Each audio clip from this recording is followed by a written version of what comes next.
Aloha, divine people. Welcome. I'm Chad Harris, and it's really good to be here with you. In this video, we will do an archetypal astrological analysis of the planetary alignments for the 2024 election. We will also explore the election transits for Donald Trump and Kamala Harris, as well as our collective transits for the birth chart of the United States. We will also review some of the major transits from Trump's 2016 presidency, including his attempt to overthrow the results of the 2020 election and stop the peaceful transfer of power at the Capitol insurrection on January 6th. Now, towards the end of the video, I will discuss the importance of the upcoming election, and I will close the presentation with a brief discussion on the implications archetypal astrology suggests for our current moment in the evolution of consciousness. I will also define and explore the etymology of psychopathy later in this presentation. Psychopathy essentially means soul suffering or disease of the soul. Now, I will also refer to Donald Trump as suffering from psychopathy several times in this discussion, in the sense that he suffers from a dis-ease of soul. This does not mean he is any less divine than any other human being. We are all part of the divine, or the beloved community, as John Lewis or Martin Luther King would describe the whole of the human family. Archetypal astrology reveals that there is no ultimate separation between human beings and the cosmos, or between human beings and the divine. This is not to say that there is no individuality or free will. Human beings have a special hard-won autonomy, independent agency, and free will. A crucial example of this is the autonomy and free will you have to choose who to vote for in this election. Each section of this video is timestamped below, so you can easily jump ahead or review any portion of the talk in which you may find interest or might find helpful to understand other parts of the presentation. I will, of course, fail to articulate all the nuances and complexities of these ideas in such a short presentation, but this is why I look forward to furthering our collective understanding with all of you in the comments below. So please leave any questions or comments you may have, and we will continue and extend the discussion there. Okay, so let's explore the astrological correlations. I'm not going to do a full analysis of his natal chart here. I've done 2 in-depth analyses, which you can find the links for in the description below. But I will focus on the 3 most important complexes in his natal chart that I think are relevant for the forthcoming election. And they are the Sun-Uranus-Jupiter alignment, the Mercury square Neptune aspect, as well as the Mars-Saturn-Pluto midpoint alignment. One of the most essential principles or ideas to understand in archetypal astrology is the fact that astrological symbols illuminate, they do not cause, how we are in participation with the archetypal dynamics present at one's birth. The planetary archetypes are not causing us to behave or act in any particular manner. Rather, they illuminate how we, with our free will and agency, are participatively enacting the archetypal potentials of a given birth chart or of our personal transits. See, there are many people born with exactly the same birth chart in big cities. It happens every day. But each individual person is embodying the archetypal complexes in an absolutely unique way, relative to the essential uniqueness of one's individual soul and their own personal karmic relationship to the archetypes. Now, archetypes are the underlying first principles, or patterns of the human psyche. They correlate to the essential soul nature of who we are, and they transcend all human-made categories. Now, I want to emphasize here that I'm going to focus on the shadow expressions of the way Trump embodies these alignments. There are many, many positive potentials for these same aspects, but in my opinion, he primarily embodies the shadow manifestations, specifically because of his underlying psychopathy and his inability to engage in critical self-reflection. It all stems back to his childhood wounds and his relationship with his mother and the inadequate mirroring he received. So his inability to have a genuine sense of self-worth, and he has a deep inferiority complex and an inability to relate emotionally to other people. And so he's in denial because he has this lack of critical self-reflection. He's in denial of his own flaws, and he tends to project them onto other people. One of the primary goals of psychology and astrological reflection is to make the unconscious conscious.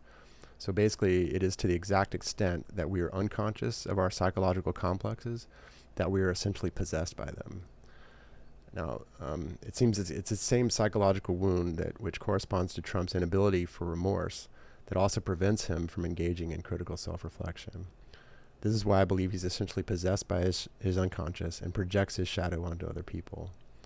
See, it's racist prosecutor Fannie Willis, or deranged special counsel Jack Smith, or psycho judge Arthur Angoran. See, these are unconscious dimensions of his own inferiority or psychological complexes, and he's projecting them onto others. Okay, so what we can see here is he's born with the Sun at 22 Gemini in conjunction with Uranus at 17 Gemini. And they are both in a trine to Jupiter at 17 Libra. And this is the trickster. Sun, Uranus is the trickster figure. And the Sun is your central sense of identity. This is the manic kind of erratic nature of who he is. It's also the restlessness in him. And it's the fraudster. He's a con man. Prometheus, the archetype of the mythological god associated with Uranus, was a trickster. He tricked Zeus into, he stole the fire fire of consciousness and liberated humanity with it.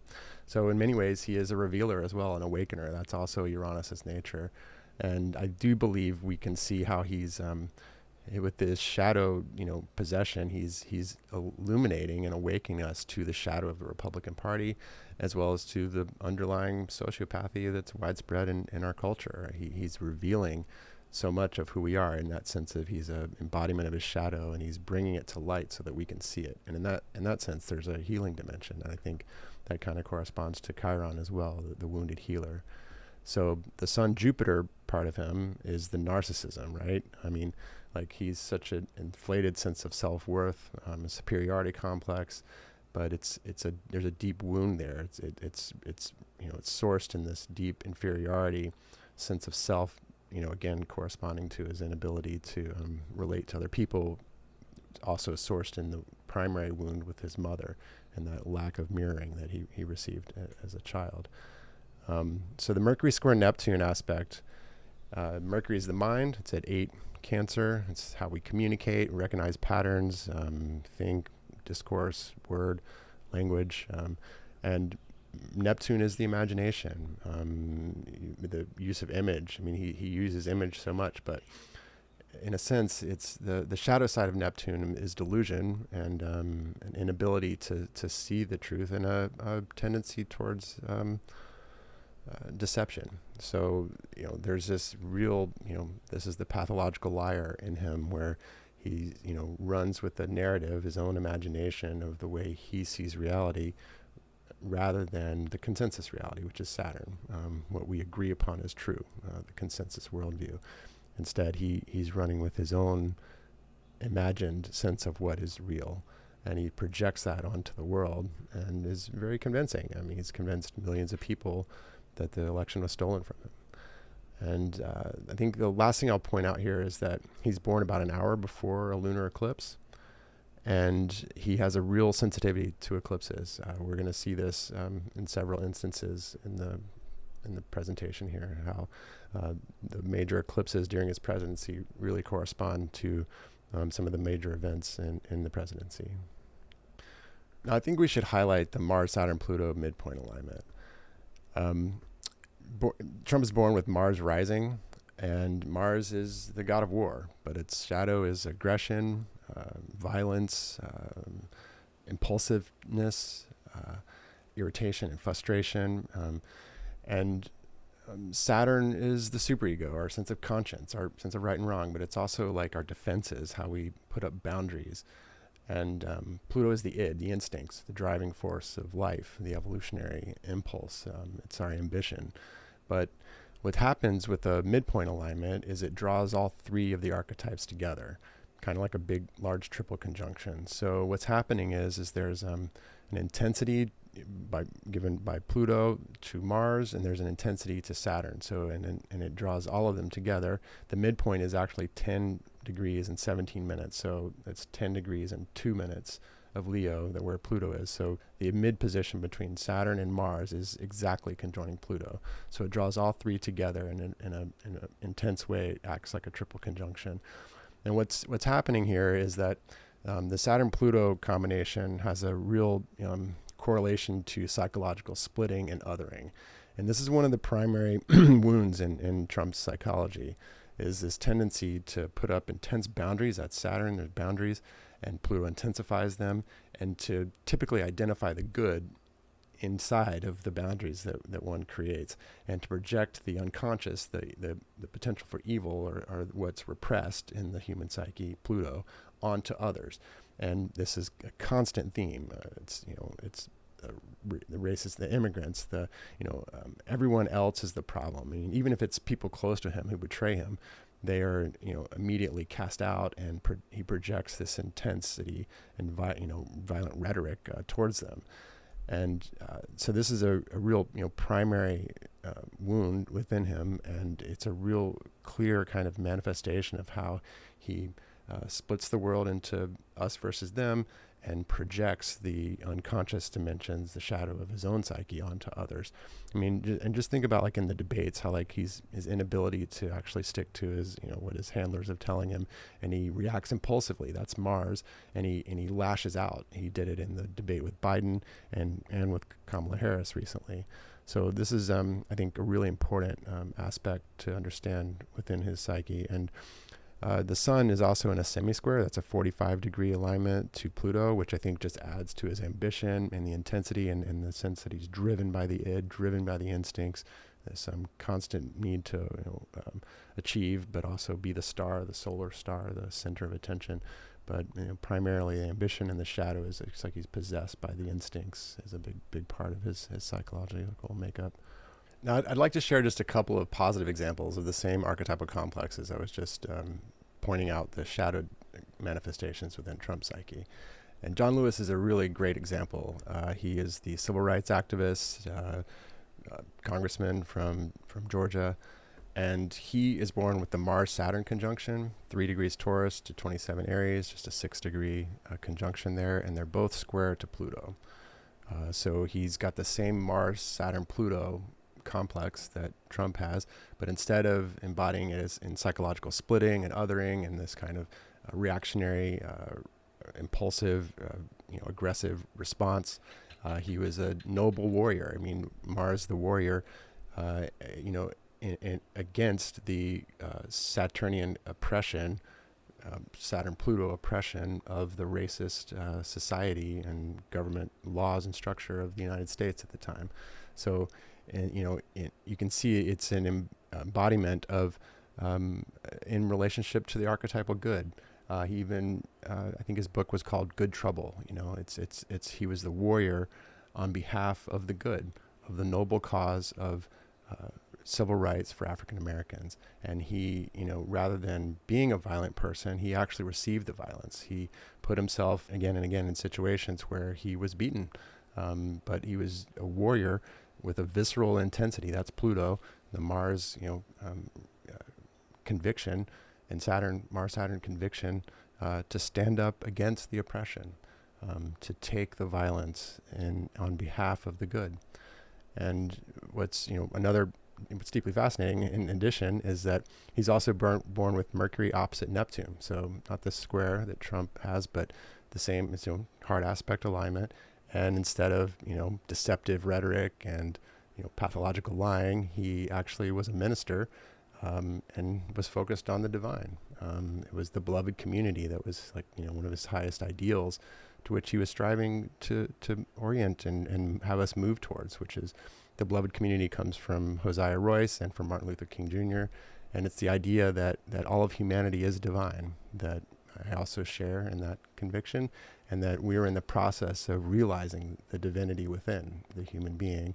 And it's a process, and he would envision, that the dream, like Martin Luther King's I Have a Dream speech, that's like envisioning this future where all of humanity ultimately would come to recognize our divinity and our the underlying unitive nature of who we are, rather than psychological splitting and othering one another, and recognizing that we're all part of the same human family. So you can see these same archetypal complexes coming through in a much, much different way. Now, another great example is Bob Dylan, who is also born with a Sun-Uranus conjunction with Jupiter. So it's a triple conjunction, Uranus at 26 Taurus, Jupiter at 29 Taurus, and the Sun at 3 degrees Gemini. So it's a Sun-Jupiter-Uranus complex that he also shares with Trump. And rather than being, the fully narcissistic, overly hubris and superiority complex that Trump embodies that same alignment with. He was a radical revolutionary countercultural figure, very successful, blessed, Jupiter, good fortune, but not in that psychopathic way. But what's really interesting is Dylan also shares the Mercury square Neptune alignment that Trump also has. So Mercury at 22 degrees Gemini, Neptune at 24 degrees Virgo, and it's a type 2 degree square. But rather than the deceptive rhetoric and delusional, pathological lying that Trump exhibits, Bob Dylan was a poetic genius. And he used image to convey narrative and story, just like Trump is a storyteller, but like they're false stories, and like mostly. And Dylan was a genius, with the imagination, using image and poetry to enchant the masses in a really positive way. So it's the same, again, archetypal complexes, but embodied in a very different way. So one more really positive example here is Mr. Fred Rogers, who was the creative imagination behind Mr. Rogers' Neighborhood on PBS for I don't know how many decades. But it's fascinating. Mr. Rogers was born with the Sun-Uranus-Jupiter triple conjunction, just like Dylan, 1928, not 1941, but the same alignment. And he shares the same archetypal complex that Trump has by Sun-Uranus conjunction trine Jupiter. But it's the same, when it doesn't really matter as much the nature, whether it's a triple conjunction or conjunction and a trine. It's just the fact that the three archetypes are in alignment with one another. It produces a similar archetypal complex. And so rather than, inflated, hubris, sense of self-worth and arrogance and narcissism that you see in Trump, you actually have an incredibly humble human being who was a liberator of others. That's, the Sun-Uranus, he's striving to emancipate children in many ways. And again, he has good fortune. He's very successful, and kind of the magnanimity of Jupiter, the positive side of Sun-Jupiter, rather than selfishness and hubris and inflation, is generosity of spirit, sharing the wealth in that sense. And it doesn't have to be monetary wealth. It can be the wealth of the human spirit. And that's exactly what Mr. Rogers was.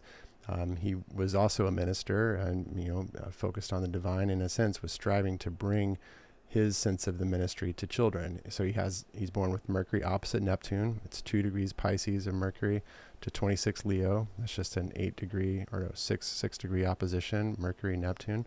And it's with Venus and the moon, right? Triple conjunction, moon, Venus, Mercury. So who is he, ministering to? It's children, the moon. And he's enchanting them with beauty and the imagination, and creating, Mr. Rogers' Neighborhood, and the imaginary, storytelling that he was, so brilliantly conveyed, that Sun-Uranus brilliance, a genius. And in a sense to bringing, again, in service of the good, the archetypal good, and striving to have children recognize the good within them and within the world. So again, the same, very similar archetypal alignments, very similar, the same archetypal complexes, but manifested in a very different way. Okay, just a couple of shadow examples here. You can see the Sun-Uranus energy in Charles Ponzi, Sun opposite Uranus, William Rockefeller, Sun looks like Sun-Uranus conjunction, just like Trump, and Bernie Madoff, also the Sun-Uranus conjunction. So Sun-Uranus is a potential for genius, like all the Galilean, Copernican revolutionaries pointed out in Rick's Prometheus the Awakener, are all Sun-Uranus figures. Copernicus, Galileo, Kepler, Newton, Descartes, they're all Sun-Uranus people, and they have a certain genius, and they all liberated the sun. So the Sun-Uranus energy definitely has that potential for genius. Bob Dylan, Mr. Rogers, and honestly, Trump has a certain genius, but it's his psychopathic wounds that is, it's so self-oriented and narcissistic ultimately because of his lack of mirroring as a child. But this is really it's just a demonstration of like the positive and shadow potentials of all archetypal complexes. And the shadow side of Uranus is a trickster, is a fraudster, is a genius, conniving, kind of scheming type of psyche. So just a couple of examples there. Okay, so now we're going to look at some of the major transits from Trump's 2016 presidency, which, as I said, he was born about an hour before a lunar eclipse, and several eclipses correspond to really major events during his presidency in very specific ways, to the actual transits of the eclipse to his natal chart. And what we can recognize is that the Charlottesville incident is one of them, the Helsinki summit with Putin, where he betrayed the United States, the perfect call with Vladimir Zelensky, for which he was impeached, as well as the transition between his loss in 2020 to Biden taking the presidency in 2021, major eclipse there that we'll look at the transits for each one. So in Charlottesville, Virginia, 10 days before this eclipse, there was a Unite the Right rally in Charlottesville, Virginia, and there were KKK men, white nationalists, far-right militias, all protesting I think they were taking down the statue of General Lee from the Confederacy, and there was a protest against the far-right rally, right? And that day, a far-right white nationalist drove his car into the crowd of protesters and killed a woman, Heather Heyer. And Trump at a press conference, basically had his famous statement stating that there were very fine people on both sides, clearly demonstrating his sympathy for white nationalism and far-right support. So, and all we have to do is go to the debate in 2020 with Biden, where the moderator asked him to clearly denounce the support of white supremacists, and they said they identified the Proud Boys as specifically, and Trump failed to denounce them. Rather, he had his another famous statement saying, "Stand back and stand by," to which the many Proud Boys were actually at the January 6th insurrection, for which they were convicted of seditious conspiracy. So there's a direct link between his statements in Charlottesville to the inability to denounce white supremacy and the debate in 2020 to January 6th and the insurrection. And in a sense, what's really interesting about this is the eclipse took place here at 28 degrees Leo. That's the sun at 28 Leo and the moon at 28 Leo. That's what a solar eclipse represents, is the moon crossing in front of the sun. And it was in conjunction with Trump's Mars. So in a sense, it's liberating or bringing out the potential shadow of the Mars dimension in Trump, the violence, the antagonistic, aggressive rhetoric, and in a sense, sanctioning violence, the potential for violence for his followers. And what's deeply fascinating about this is that the eclipse path itself went from Lincoln City, Oregon, through Lincoln, Nebraska, like as an Abraham Lincoln, and it finished transiting Fort Sumter, South Carolina, which is where the Civil War began. So I don't think this is an accident that the Great American Eclipse went through these places, and in a sense is bringing about or revealing the shadow of white supremacy and racism and slavery, and the whole original sin of the United States, and bringing it to the fore and into our consciousness, in a sense, revealing the shadow. That's what eclipses are. In a sense, they're a revelation of shadow. They're where the unconscious, the shadow dimension, is moving more into consciousness, solar light, So I don't think this is an accident. I think it's deeply symbolic. And the next alignment was the Putin-Trump Helsinki Eclipse. So just 4 days after this solar eclipse happened on July 12th, Trump met with Putin in Helsinki and was asked if he sided with Putin or with his own intelligence agencies, which were clearly all stating that there had been meddling by Russia into our elections, and he sided with with Putin. And this is the kind of first real break between him and many of the established Republican Party officials that just recognize it as a full betrayal of the United States. And what's interesting is the eclipse here at 20 degrees Cancer was conjoining Trump's natal Saturn, which Saturn corresponds to our integrity, the conscience, our moral sense of what's right and wrong, and our commitment to the truth, and our character. And so much of the shadow of his character is revealed in his inability, or his betrayal, basically, of the United States. He's betrayed almost everyone he's been in relationship with throughout the course of his life on some level. So it's a constant theme for Trump, is he betrays anyone who he feels slighted by, or that he feels he can gain an advantage by betraying them, and that's including the entire American populace, the Constitution, everyone he's ever been in relationship to. The big lie is the biggest betrayal. So the next alignment is the Ukraine perfect call. This eclipse took place at 10 degrees Cancer, just 2 degrees from his natal Mercury at 8 degrees Cancer.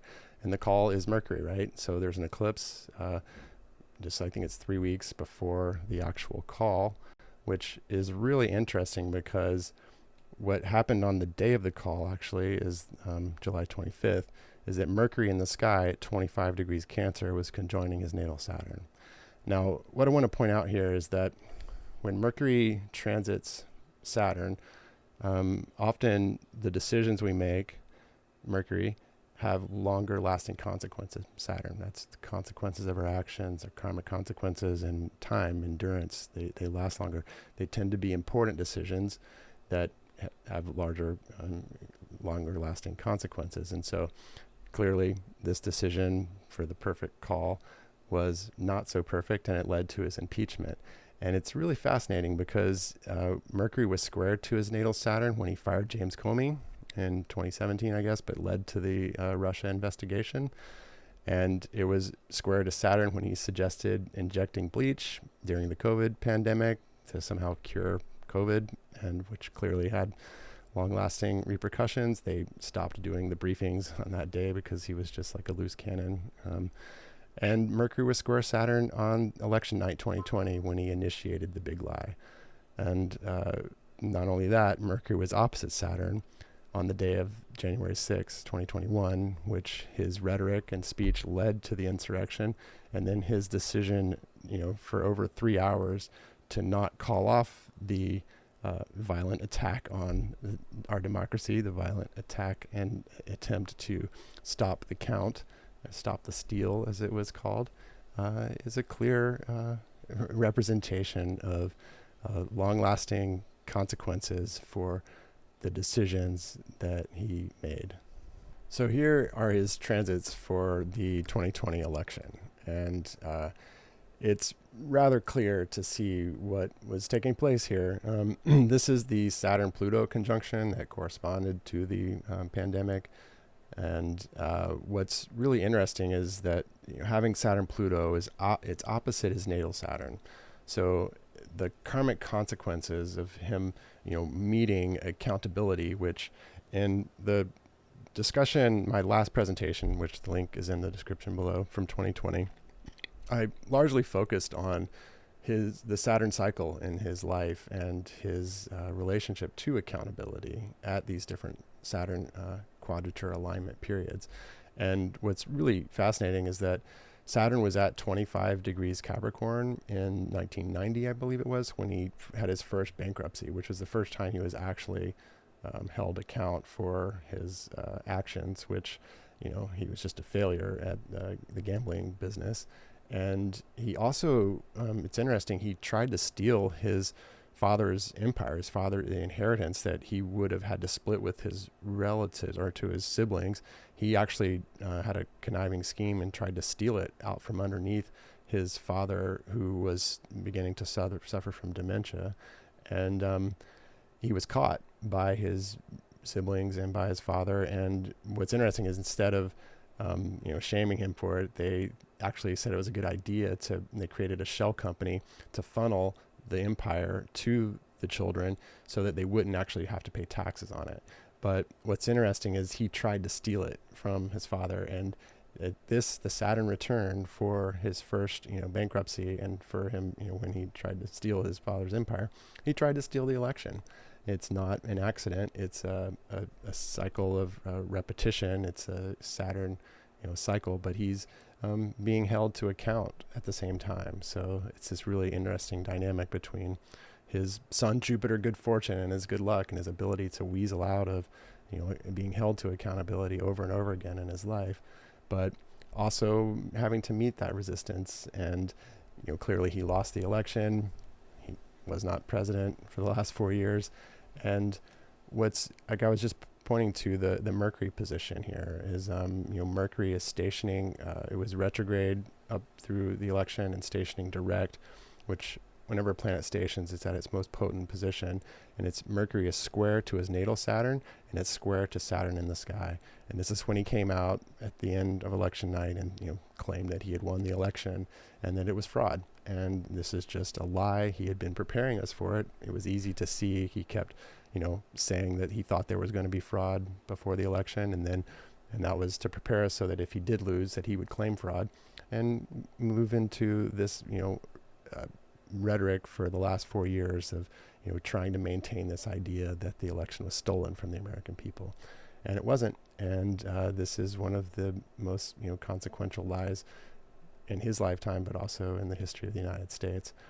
And what's interesting is Neptune was beginning to square his sun at that moment, and it's still squared to it now. It's like a 4-year transit. So he's had Neptune square the sun. And I think his natal Mercury square Neptune, he's a delusional, thinker. He lives in a made up reality in many ways. And I think it's become more and more unhinged since the big lie. And he's, less and less connected to consensus reality through the course of the last 4 years.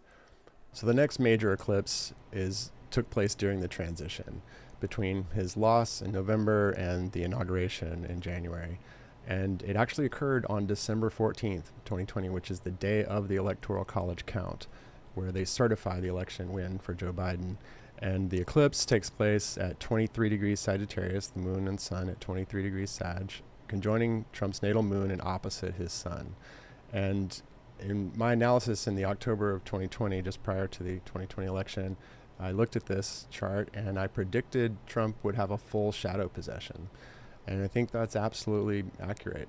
This is basically when he tripled down on the big lie. And it was on December 19th, just 5 days later, that the meeting was held with Giuliani and Eastman and Sidney Powell and Mike Flynn and all the crazies and his own lawyers. And they basically almost went to blows. It was a incredibly heated argument. And that's the day they planned the January 6th rally. I think it's that night that he has the tweet, January 6th, be there, it will be wild. And, it was his last ditch effort to try and overturn the election of 2020. And I think this is, incredibly helpful and insightful for us to see into the archetypal dynamics that were moving into his psyche, this full possession of the shadow, right? The eclipses, like I was saying, it's an emergence of shadow, or it's a play between consciousness, light, and shadow. And having an eclipse not on one's Mars or on one's Saturn, like we saw, or on his Mercury, and the perfect call in Helsinki and Charlottesville, but it's on his sun and moon. It's the core parts of one's identity. The sun is one's identity, and the moon is the relational field, the two core parts of who we are. And having an eclipse on that part of one's chart indicates, in this case, seemingly rather clearly, a full possession of one's shadow in Trump's case. That is, it doesn't occur that way for everyone. It's just that he's already, I think, in many ways has been possessed by a shadow throughout his life, again, sourced in that early childhood trauma with his mother. But it's at this moment that it moves into full bloom, into full blossoming. And he's been, possessed by that shadow, by his shadow, in, I think, the most pronounced and vivid way since the transition moving into the upcoming election. Okay, here we're going to look at the January 6th insurrection transits that we experience collectively. So you can see there's a Mars-Uranus conjunction here. So that's kind of the street fighting warrior, right? Mars is the warrior, and Uranus is liberating, awakening. It's emancipating the Mars energy.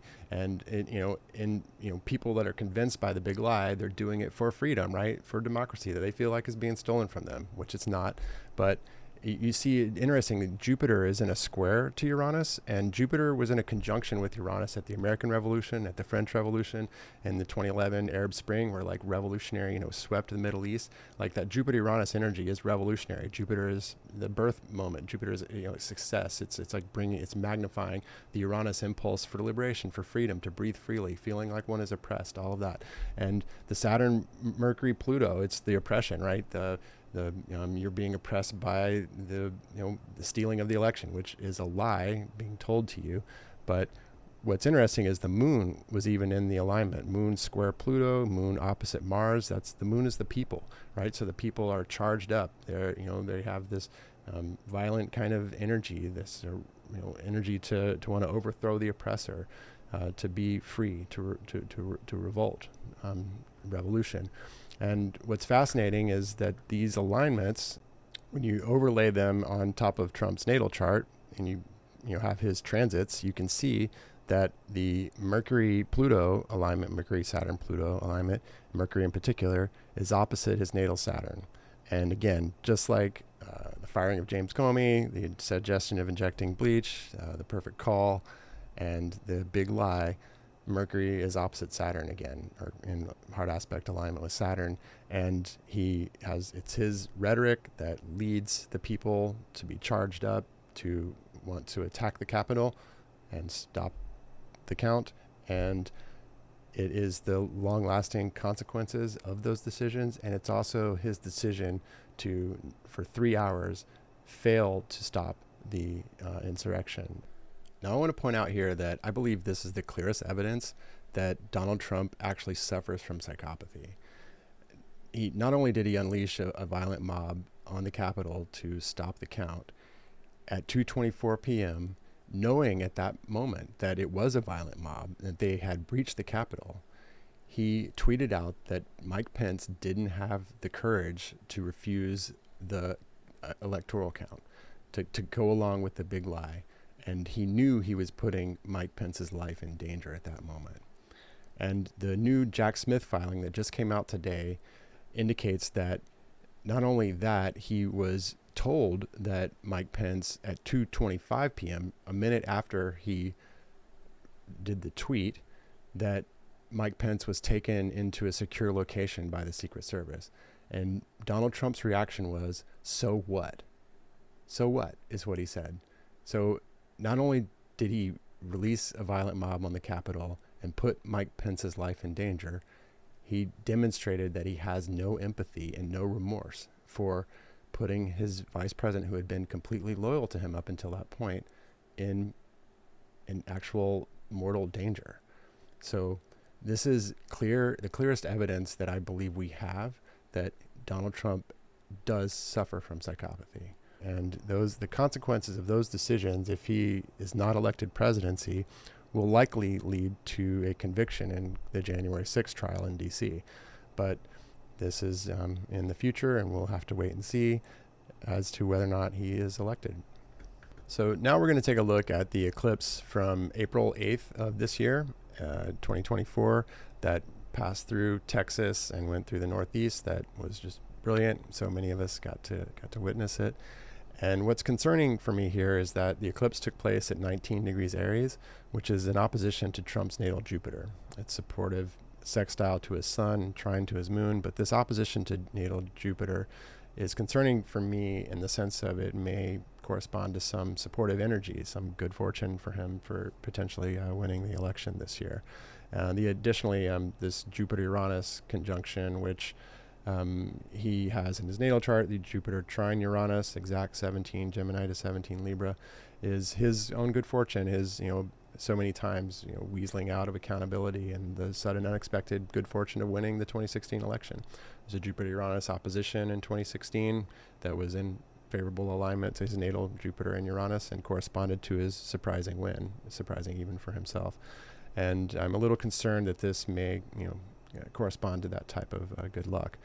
Additionally, what is also concerning for me is that the eclipse path is in between the yellow lines here, but it was exact in this green line, which goes right through Waco, Texas. And if you don't know, this is the site of the Branch Davidian cult that was hoarding weapons, and then was raided by the FBI in 1993, and was the inspiration for Timothy McVeigh. He was present at the raiding and used it as inspiration to bomb the federal building in Oklahoma City in 1995.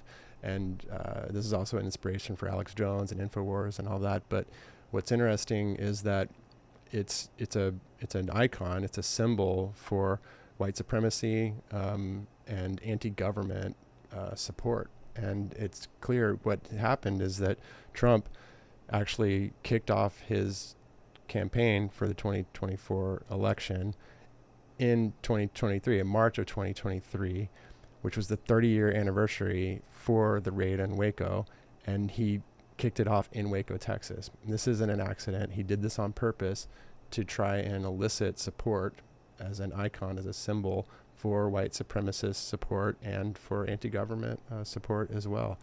And it's, I think what we need to, take into account is that also his rhetoric when he launched his campaign, he said things like, "I am your warrior, I am your justice, I am your retribution," all like, dog whistles to anti-government white supremacist support. And he says the biggest threat to the country are high-level politicians. The 2024 election will be the final battle. That's going to be the big one. So he's clearly laying the groundwork for potentially losing again and calling into support a violent kind of insurrection activities to help him overthrow the government so that he can become president again. I don't think there's any gray area here. You don't go to Waco, Texas on the anniversary of the raid in Waco and 30-year anniversary and as an accident. He's doing this on purpose to try and elicit as a call sign for white nationalist anti-government support. So the final eclipse we'll take a look at here is actually occurring today on October 2nd, the final day of the recording of this presentation. And it occurs at 10 degrees Libra, which is it's like less than 1 degree or 1 degree and 15 minutes square to his natal Mercury and conjoining his natal Neptune. And this is interesting to me because it's exactly square to the 10 degree Cancer eclipse that preceded the perfect call and the impeachment for the Ukraine scandal. So what I think is interesting, we're already seeing is, it's the unconscious dimension of the eclipse associated with it revealing more of the unconscious dimension of his Mercury, the way he communicates. So we're getting a bit more of him being possessed by the unconscious dimensions of his mind, and bringing about more kind of crazy thoughts and ideas. You can see it in where he said Haitians are eating cats and dogs in the debate with Kamala Harris. And just a couple of days ago, he said that Kamala Harris is a mentally disabled person. This is again, a reflection of his own unconscious, a reflection of his own shadow, of his own psyche. And I think we're likely to see more and more of this. Particularly if the polls continue to lead towards Kamala Harris having more leads, or any way in which Trump becomes feeling as though he's more enclosed or more entrapped, or that the loss is potentially on the horizon. And I think we'll just get more and more of this unconscious dimension of him, expressing more and more fears and projections.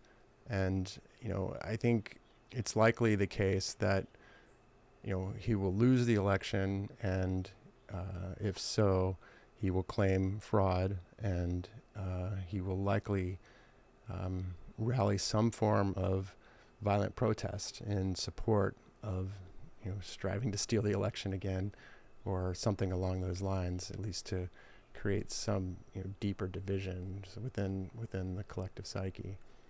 So let's take a look at his actual transits for November 5th, 2024, on the day of the election.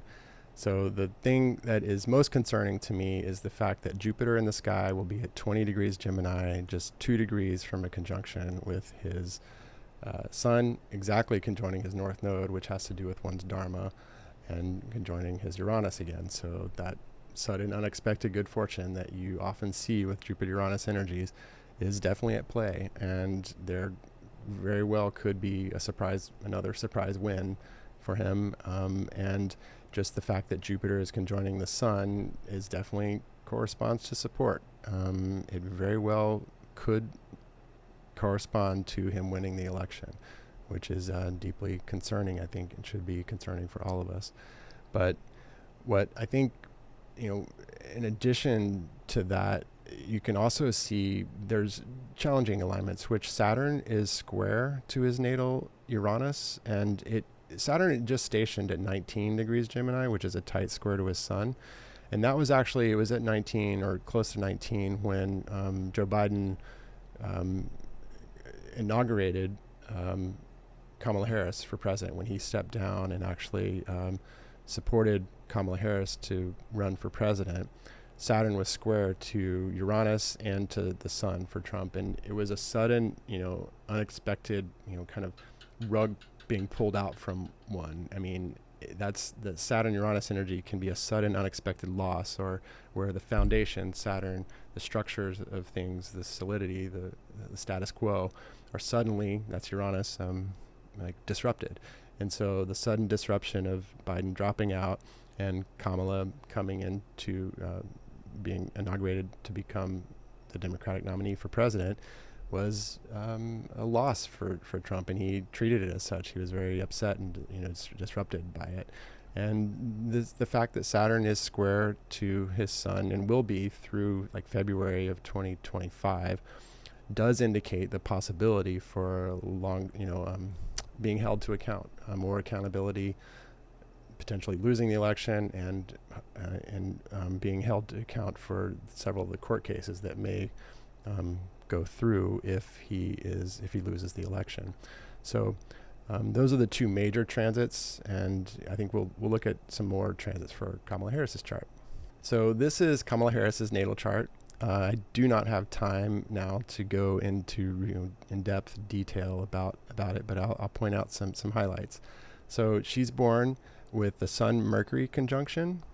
You often see that with people who, oration, Mercury, the mind, and the solar will are in alignment, that one can speak with authority, or just where the articulation and being a lawyer, articulating cases against people, it's very a Sun-Mercury kind of thing.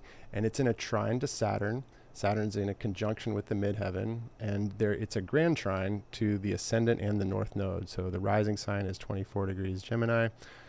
The north node is there, and it creates this grand trine, which is a really supportive supportive alignment between the Sun-Mercury conjunction and Saturn and the midheaven, the career point in the chart, and the potential to speak with authority and to have disciplined mind, Mercury, Saturn, and a disciplined will, solar will, to work steadily and hard at task and to overcome obstacles and to achieve, to bring all this solar energy into achievement, into the career, which she's clearly done.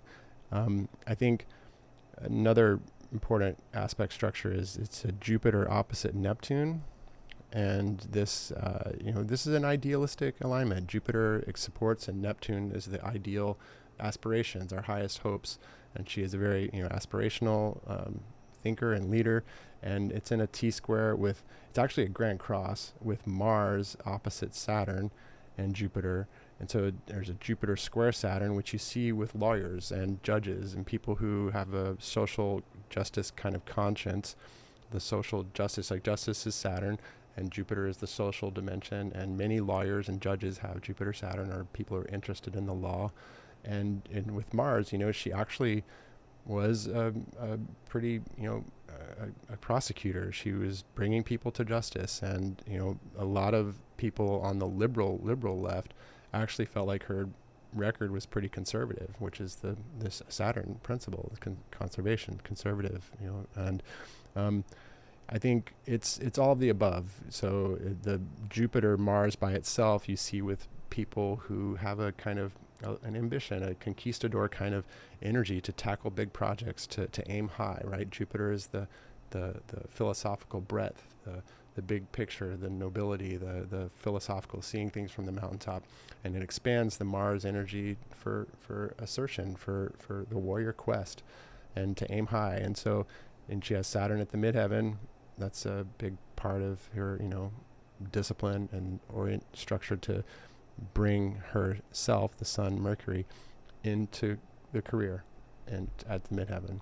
So there's a lot of supportive stuff here, or just, this is the way I'm interpreting those aspects of her natal chart. She's also a Uranus-Pluto person. It's a revolutionary, countercultural. She's definitely progressive, which this comes right out of the 60s. This is the Uranus-Pluto energy of the revolutionary, emancipatory 60s that brought us women's rights, and civil rights, so that she can be an African American woman running for president. So she's a clear embodiment of that energy, and it's actually supported by Jupiter as well. Jupiter's in a trine to Venus, and then by field by Pluto and Uranus as well. So there's several other things that we could look at. The Sun-Mercury conjunction, it's actually in a semi-square to this Uranus-Pluto, so it connects directly to her personal identity, as a countercultural kind of revolutionary, even though she has a lot of conservative values, I think, ultimately. So yeah, it's just a couple of thoughts, and now let's take a look at her transits. So when she was nominated by Joe Biden, when Biden stepped down from running for presidency and not, nominated Kamala Harris, two things were really striking to me, which is Uranus in the sky is conjoining her natal Jupiter at the same time that Jupiter in the sky is square to her natal Uranus. Now, the Jupiter-Uranus energy, like I was saying, is the sudden unexpected good fortune, the gambler's thing, but it's revolutionary, right? The American Revolution, the French Revolution. And what happened? It was a revolution, in the speed. That's Uranus of the success, Jupiter. She's suddenly nominated, and then her rise to, being the nominee, and just the excitement behind it, right? Jupiter-Uranus is exciting. It's a breakthrough, revolutionary, emancipating energy. And it's all of a sudden, we don't have this old person as the president that we're not inspired by. We have someone that we're inspired by, who has this revolutionary energy to her, just because she is a woman and because she is African American. There's a sudden kind of emancipatory energy and a rapid speed to which the people fell into line behind supporting her. And I think that's pretty clearly indicated by this Jupiter-Uranus, double Jupiter-Uranus energy. And the other thing I'll point out here is that she's actually still in her second Saturn return. Because right now Saturn's moving to 12 degrees Pisces, which is just a 14 degree, still in conjunction, a 14 degree conjunction to Saturn at 28 degrees of Aquarius. So the Saturn return periods are typically a 20 degree orb. So she's still in the latter phases of her second Saturn return. And I think that's kind of what we're seeing is her stepping into that maturity, stepping into this third stage of life, right? Because the first 30 years, then the second 30 years is kind of this ending of the second 30 years of life and the beginning of the next 30. And I think it speaks well to the potential for her achieving her goals and being elected president and having Saturn in the 10th house. This is the port of career in the outer world. Now, what the other thing that's happening is Pluto in the sky is at 0 degrees Aquarius, and it is in a square to her natal Mercury and Sun. So I think this speaks to the potential empowerment of her voice. I think I wasn't on board for Kamala Harris, honestly, for the past several years. I actually felt like she spoke with a lot of pretension, a lot of pretentiousness in the way she articulate. And that's probably my own shadow. That's a reflection of my own pretentiousness that in my psyche that's repressed, and I don't see that I'm identifying in her. It's not necessarily that she is a pretentious speaker, but I feel like I don't see that as much recently. I feel like Pluto square her natal Mercury and Sun, in a sense, it's empowering her voice to have a bit more command, to have a bit more authenticity, a bit more depth to what she's saying and the way she speaks. This is actually her election transits. So the Uranus conjoining Jupiter, definitely supportive for the surprise win potentially. Like I was saying, the second Saturn return there, and the fact that Jupiter for her is conjoining her ascendant It's also on her north node, where it's on Trump's north node and it's on Trump's sun. This is definitely supportive. I mean, it's not, I think Jupiter conjunct the sun is has a little bit more potency than Jupiter on the ascendant, but they're both supportive for success. So the one thing that's concerning for me, I think it's more concerning for me if she wins, is the fact that Mars in the sky is opposite Pluto in the sky, and they're basically forming a T-square. That's these two solid lines here to her sun and Mercury. And I would not be surprised if there is some form of violent backlash to her winning if she does happen to win the election. I think Trump will again claim fraud, and he will elicit or solicit as much support for the cause as he can, and whether that takes violent manifestation or not, we'll just have to wait and see. But it would not be surprising at all with this Mars-Pluto energy in the T-square to her sun, Mercury. So I think she has it's a 50-50 toss-up, as the polls are saying, that either one of them could be successful. And all I can say is that I do believe that her values are more closely aligned with the collective good than are his. And I implore you to vote for her if you live in a swing state. Okay, so finally, let's take a look at the United States birth chart in relationship to the November 2024 election transits.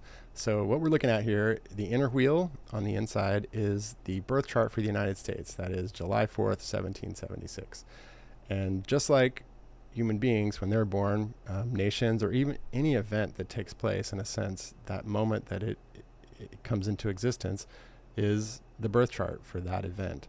And it's fascinating because it seems like not only people or human beings, but all things that at their manifestation origin have a birth chart, and the consequences or where the transits follow in relationship to that birth moment corresponds to how that event manifests through the course of time.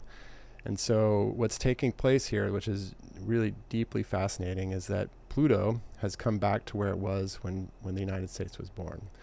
When U.S. was born in 1776, Pluto is at 27 degrees Capricorn, and it is for the first time, Pluto is a 246-year orbit. It is for the first time it has gone around the zodiac once, and it has come back to where it was when we were born. And what's really interesting about this is that it seems as though many civilizations have like a 500-year kind of dynamic, like ancient Greece or Rome and or the Mayans and stuff. And like, it's often at the halfway point, the 250-year kind of mark, that their civilizations kind of peak and then begin a decline. Like Rome, it's, I think, pretty, there's a large consensus amongst historians that it's like 250 years after 27 BC when the empire of dimension of it began, and then also began its decline 250 years afterwards. And so I think this is probably one of the largest important factors that we can take a look at here, which is that are we going to submit to the darker side of Pluto, the original sin dimension of the United States that is the shadow of who we are, which is the racism, the orientation towards slavery, the genocide of Native Americans, the psychological splitting and othering that I was mentioning before. Like, it's a big part of the original Constitution and the way it was framed, and we've evolved, into the better angels of our nature, as Abraham Lincoln described. And I think this, in large measure, will we be reborn? Will we have a death rebirth transformation where we move into the higher potentials of who we are? Or will we be possessed by our shadow and revert back to some of the darker aspects of who we are as a nation? And I think what's supportive here is that Saturn is in a really tight trine to the sun. So the sun, United States solar sun, is at 13 degrees Cancer. And Saturn is in a really tight trine. It's stationing in that position, and so it's in a really supportive relationship to the sun. So the potential for manifesting the positive aspects of law, of of the good, are in a really supportive alignment there. I think the Jupiter conjoining Mars, but really it's in a square to Neptune, speaks to the potential for manifesting our highest aspirations, our highest ideals, moving into the most noble potentials, the highest good of what we can aspire to be as a nation. That's supportive. I mean, the shadow side would be the potential violence that may come about from either, I guess, more likely if Trump loses. But yeah, it's a mixed bag, and I'm not predicting who is going to win. I mean, my hopes are clearly on the table, so I think we'll leave it at that. Okay, now let's discuss some of the underlying dynamics as to why the 2024 election is so important. For anyone who may doubt the legitimacy of the 2020 election, there was no widespread fraud. And the reason is actually rather simple. U.S. elections are governed by individual counties and are monitored by both Republicans and Democrats in each county. Every individual state has their own election laws and systems. These facts prevent the possibility for any national widespread fraud to occur because there is no uniform voting system which can be hacked or manipulated on a national level. Now, even if you doubt what I'm saying here, Trump's own Attorney General, Bill Barr, said, "We have not seen voter fraud on a scale that could have affected a different outcome in the election." And he actually told Trump directly, he said, "The fact is, we have looked at the major claims your people are making, and they are bullshit." And Christopher Krebs, the director of the Cybersecurity and Infrastructure Security Agency within Trump's own Department of Homeland Security, who is responsible for monitoring and securing the election, said there is no evidence that any voting system deleted or lost votes, changed votes, or was in any way compromised, also describing the election as the most secure in American history. Now, Trump also challenged the election results in 60 court cases, with many of the judges appointed by Trump, including at the Supreme Court, with 3 Trump-appointed justices, and he lost every case. Now, if you don't believe me, or Bill Barr, or Chris Krebs, or the results of 60 court cases, just listen to Trump himself, where in an interview last week, he surprisingly admitted he lost the 2020 election by a whisker. I mean, I became president. Then the second time, I got millions more votes than I got the first time. So I was told, if I got 63 million, which is what I got the first time, you would win. You can't not win. And I got millions of more votes than that, and lost by a whisker. There is simply no widespread fraud in U.S. elections, period. And Trump's big lie that there was is one of the most destructive lies in American history. It is an absolute betrayal of the founding principles upon which the United States is built, and of course a betrayal to his own oath to the Constitution and to the American people. To me, this is a simple calculus. A man who tried to overthrow the will of the American people, and who has lied and convinced tens of millions of people that the election was stolen from them, simply cannot be trusted to be president again. This is the primary reason this election is so important. Now, in an interview with Meghna Chakrabarty, historian and Civil War biographer Heather Cox Richardson was asked, will historians in the future look back to 2024 and pinpoint this year as the year Americans decided to either hold fast to their democracy or let it crumble? Heather immediately responded yes. And I believe history will likely prove her correct. Now, in my attempt to understand the underlying dynamics which led to Trump essentially taking over the Republican Party, I've been reading and listening to many Republicans and former Republicans who have an inside view into the dynamics as to what has been occurring. People like conservative Judge Michael Luttig, or former Republican consultants like Stuart Stevens, or Charlie Sykes, or George Conway, or politicians like Adam Kinzinger, Liz Cheney, are probably the most surprising to me, Dick Cheney, who just recently endorsed Kamala Harris for president. I've also listened to people who worked in the first Trump administration who have seen through his lies. People like Cassidy Hutchinson, Sarah Matthews, or Stephanie Grisham, Miles Taylor, and Chris Krebs. There are now at least 17 former Trump cabinet members who refuse to endorse him for president. Now, do we really think these people just suddenly lost their conservative values or have lost touch with their senses? Of course not. They simply see the danger Trump represents, and their souls are more aligned with the archetypal good, the collective good, rather than the Republican Party's limited, distorted view of the good, and they are called to speak out against him. Many political observers believe the future of democracy as we know it is at stake, and roughly a couple 100,000 votes or so in Pennsylvania, Michigan, Wisconsin, Georgia, Arizona, and Nevada, and possibly North Carolina, will determine the outcome of the election. So if you find the ideas in this presentation compelling, I ask you to please share this video with anyone you may know in these swing states. In my opinion, what we're attempting to do in any Democratic election is to choose the candidates whose soul is most closely aligned with the collective good, not with one's personal good or with one's party's good. Now, will Kamala Harris live up to all of our ideals and aspirations? Of course not. But that's not the question. The question is whose soul is more closely aligned with the collective good. There is no doubt in my mind that the answer to that question is hers. Now, I want to briefly discuss some of the underlying psychological and spiritual dimensions of our moment in history. A couple of weeks ago at the Democratic National Convention, Republican Adam Kinzinger gave a speech and said Donald Trump has suffocated the soul of the Republican Party. His fundamental weakness has coursed through my party like an illness, whipping us into a fever that has untethered us from our values. Now, I agree with Adam Kinzinger, but I want to take this idea a step further. I believe it's not too much to say that the collective soul of Western civilization is being suffocated by the materialistic worldview and a form of hyper-individualism which has untethered us from our individual soul and more specifically from the soul of the world. Or to say it another way, I think we can say that many aspects of our society have lost touch with the essential soul nature of who we are, the better angels of our nature, as Abraham Lincoln described the noble essence of the human being. And in many ways, we are out of alignment with the collective good, or more precisely, the archetypal good.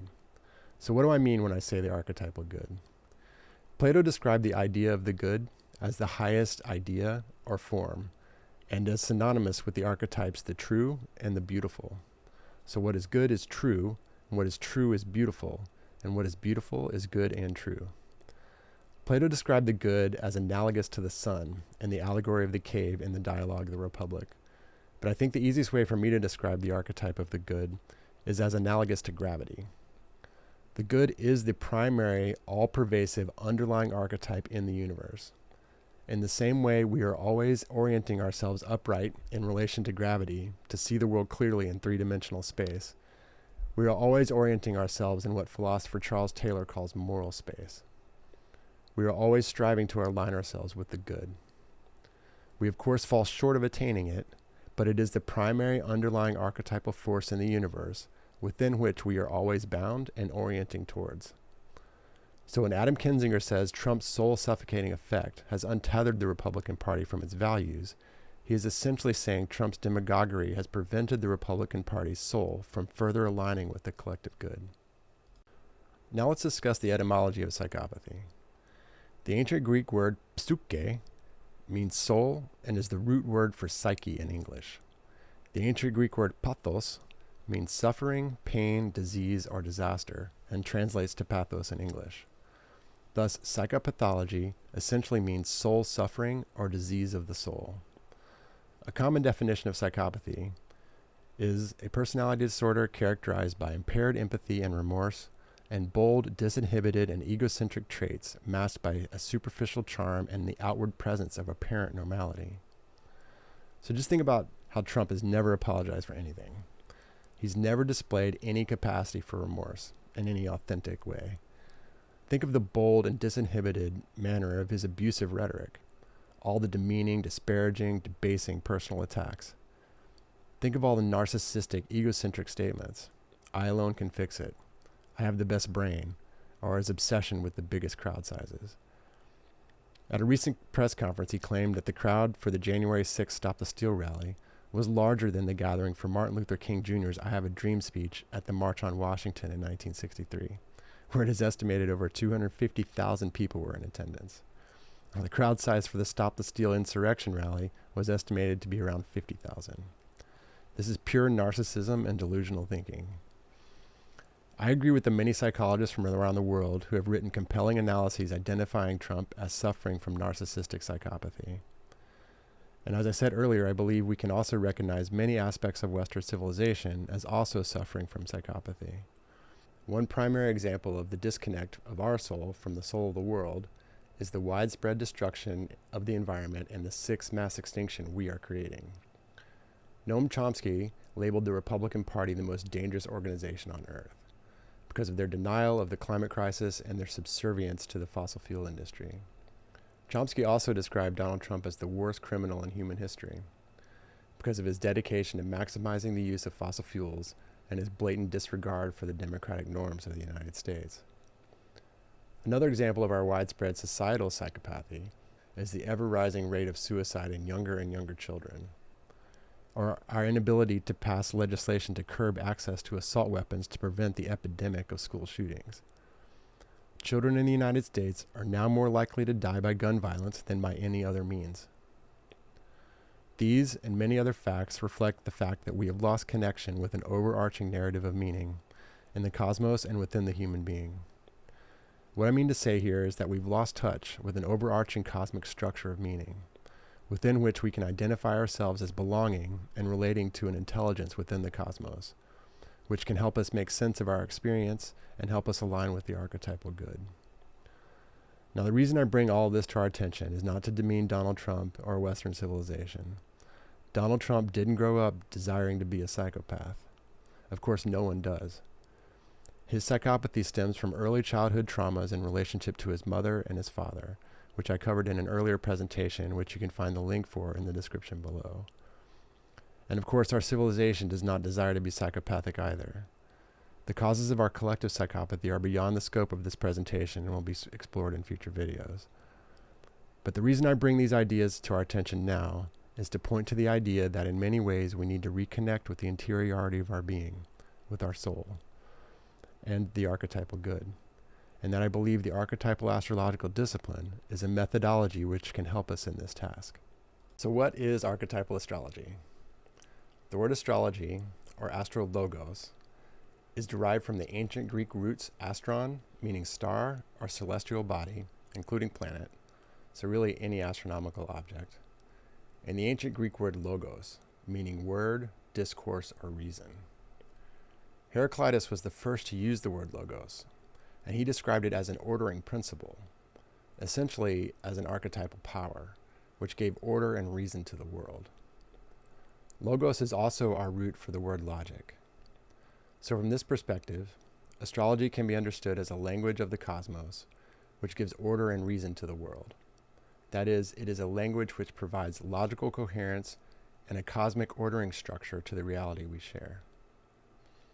Archetypal astrology provides an intelligibility to the world grounded in an intelligence within the cosmos. I think one of the best ways to understand archetypal astrology is as a living symbol system, which allows for discourse with the depth of the human psyche, or soul, and with the divine. In a sense, the logos as articulated by Heraclitus overlaps with Plato's conception of the idea or form of the archetype of the good. The logos and the good are both overarching principles which give meaning, reason, and order to the world. Okay, so what is an archetype? Archetypes are essentially the underlying first principles or patterns which underlie all phenomena in the world. They can be understood as primordial essences, energies, patterns, or gods and goddesses which inform and ultimately make the world intelligible. The example that is often used, and is one of the easiest to understand, is the archetype of beauty, the beautiful, capital B. Every particular differentiated phenomenon is beautiful to the exact extent that it participates in the archetypal principle of the beautiful. Nothing in the world is the principle of beauty. Rather, everything in the world participates in the archetypal principle of the beautiful. From the archetypal astrological perspective, the planetary archetypes Venus and Neptune have a strong correlation to the archetype of beauty.